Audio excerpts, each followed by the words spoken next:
Cette vidéo que je suis en train de préparer pour vous est une réponse aux questions posées par beaucoup d'entre vous qui aimeraient connaître l'Église catholique et son étendue à travers le monde. Et je voudrais leur dire que l'Église catholique est une Église plurielle, une Église aux multiples voix, une Église polyphonique. Et pour le dire, je voudrais illustrer cela à travers une liste non exhaustive de l'Église catholique à travers le monde.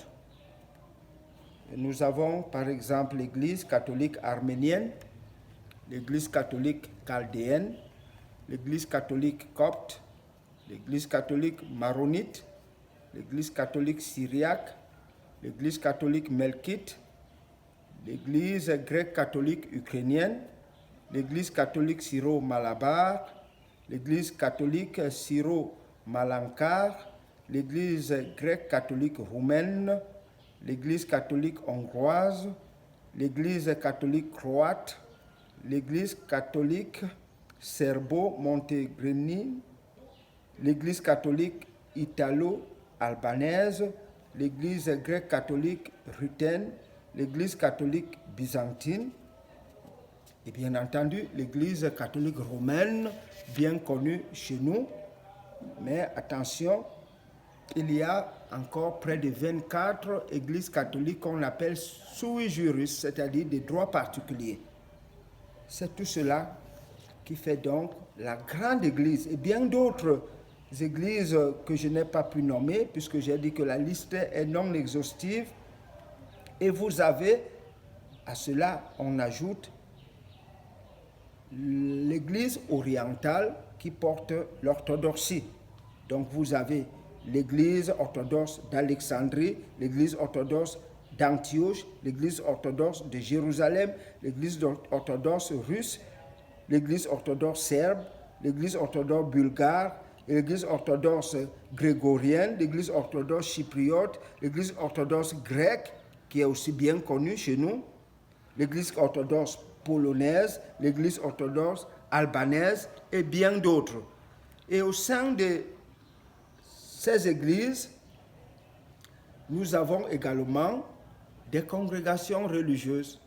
Vous savez, il y a les jésuites, il y a nous, les stévénistes, il y a les pallottins, il y a les piaristes, il y a les clarétins, les bénédictins, il y a également les dominicains et bien d'autres encore, les lazaristes, etc., etc.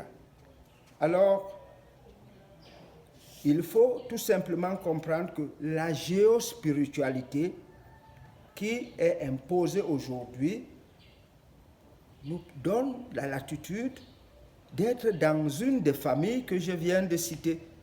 Il n'est plus question de dire tel n'est pas catholique et lorsque vous créez cette séparation, vous déchirez la tunique du Christ parce que le Christ, son Église est une sainte catholique et apostolique.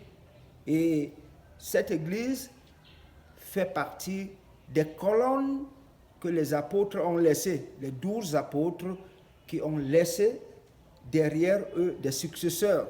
Chaque successeur des apôtres est à la tête d'une Église catholique.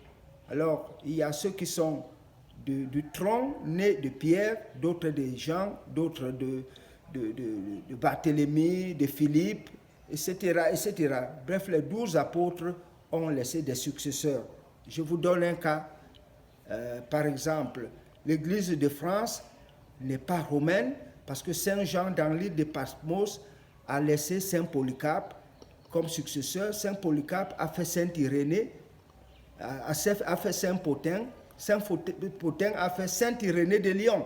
Voilà, donc à partir de Saint Irénée de Lyon, vous avez la succession apostolique joannique qui n'est pas la succession apostolique pétrienne ou bien paulienne.